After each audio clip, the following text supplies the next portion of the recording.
not restrict them to use this type of the resources and other stuff. They should be independent in learning. And where are you going to take this forward, what we've been talking about today? How will you apply it? Yes, yes.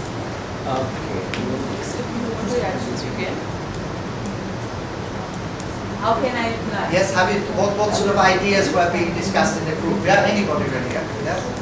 Okay, we first of all started talking about the different availabilities of the electronic medias, and then we collectively agreed that whatever that particular device could be depends on how we retrieve the desired information, that is directed what we call inquiry. So the students hold mobile phones most of the time, and they also do have access to internet back at home. Now, making the student understand the right use of getting into what is to be known, because the internet is having tons of information regarding a particular subject matter. So the relevance and the appropriate collection, the responsibility of interdependent learning, where the teacher guides a little bit about what to do and the students can then reflect on that. We agreed that there are certain problems that if we try to use the most common mobile, we have certain restrictions that might come our way in terms of discipline regarding school permitting mobiles for this particular use. But at the same time, because we are facing a change, we are trying to bring or learn about how the students want to learn. The whole entire crux of our meeting is trying to find ways in which students want to learn, or try to address the proper needs of the students in a better way.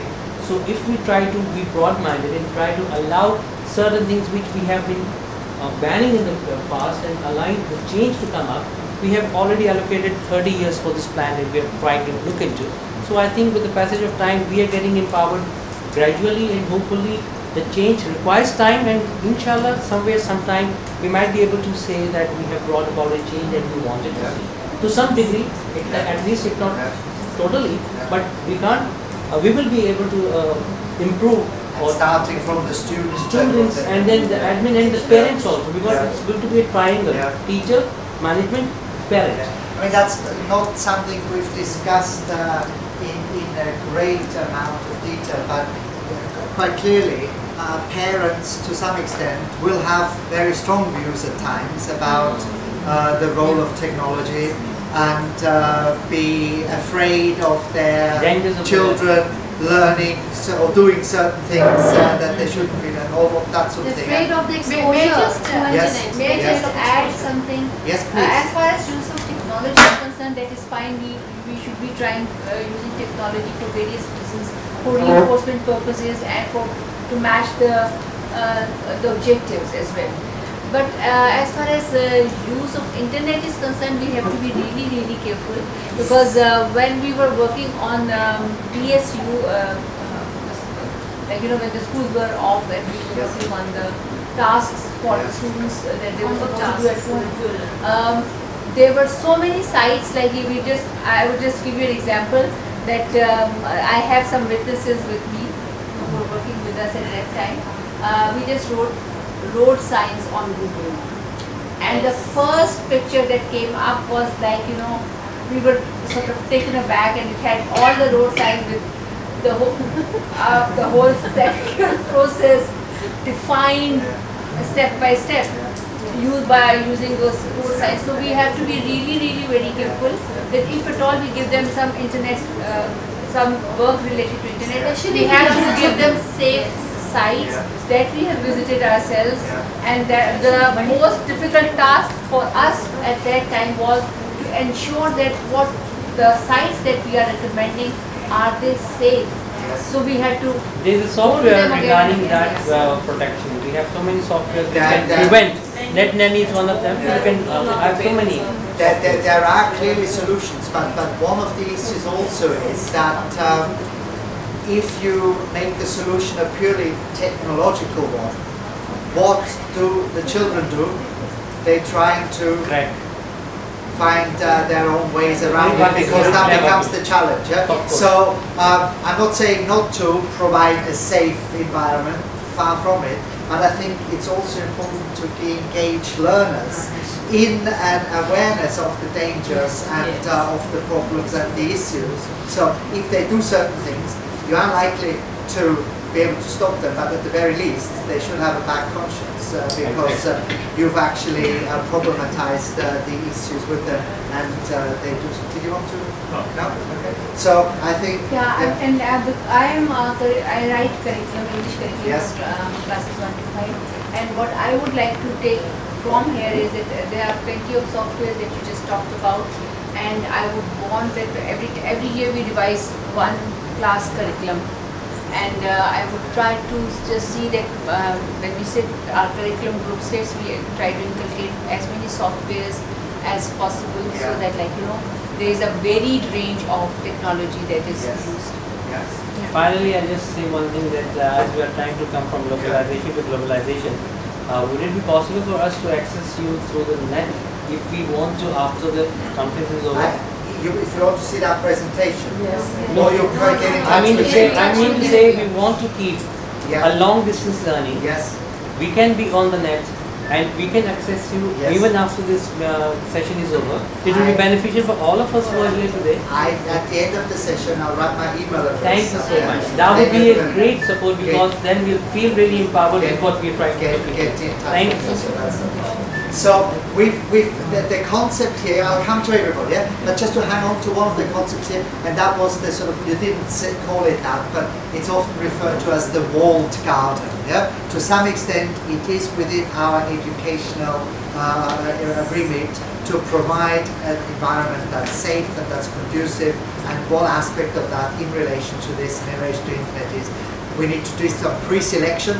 We've already talked about, unless we do that, the students waste time, and given how limited the time is we have for them, that's not a good thing. So there's a pragmatic reason, but there's then the educational and the sort of safety reason and all of that. And e-safety, as you rightly identify, is a big issue, and I accept that there's technological tools to do that, but I wouldn't just go down that route. I would go down the educational route, exploring these dangers and issues with the learners, so they can actually become more discerning and more critical users of these sorts of resources as well. So thanks to this table, let's move to that table then, and then we'll show up. What we have learned today is the use of technology did undermine the role of facilitator.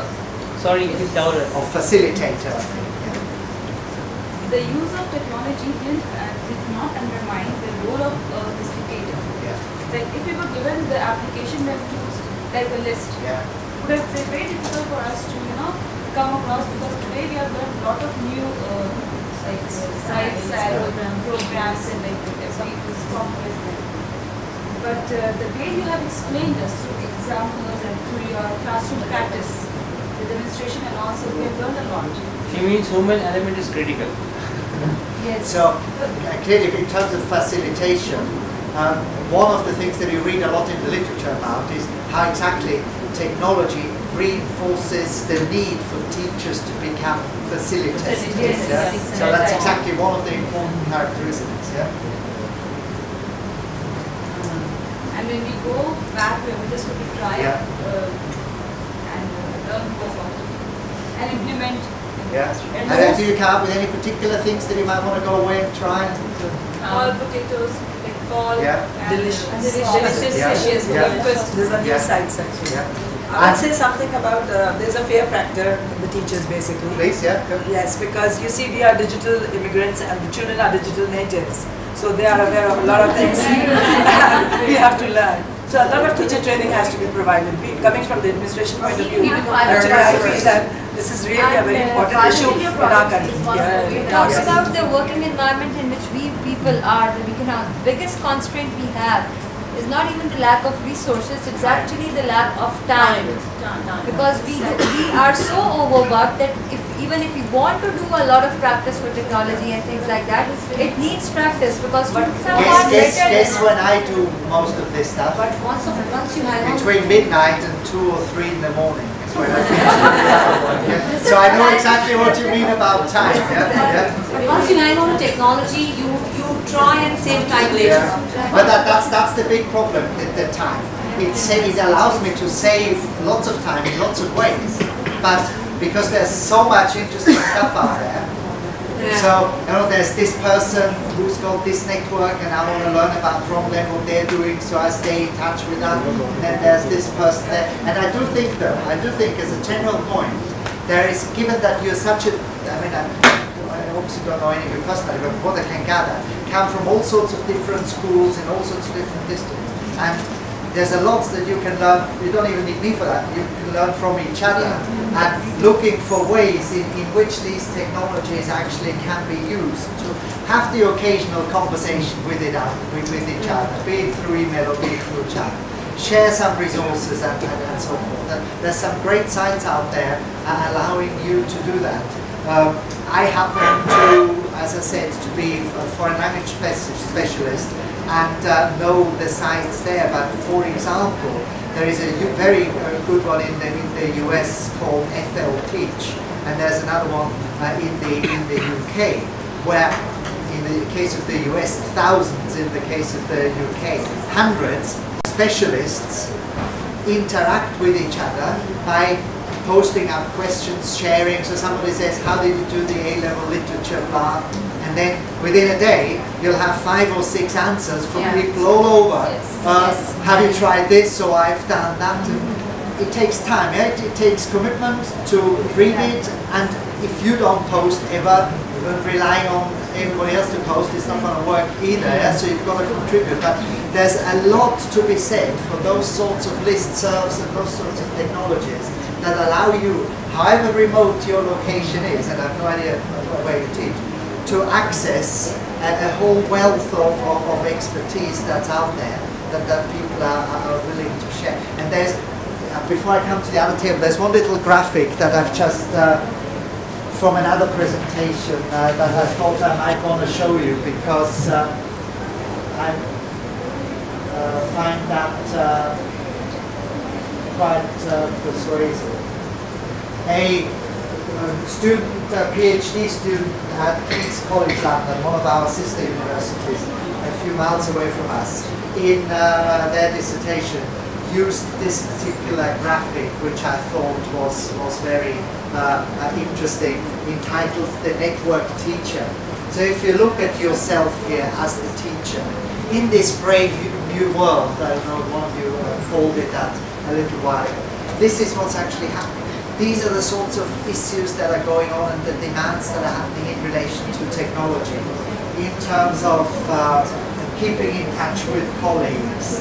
That's the needs for happening in the media.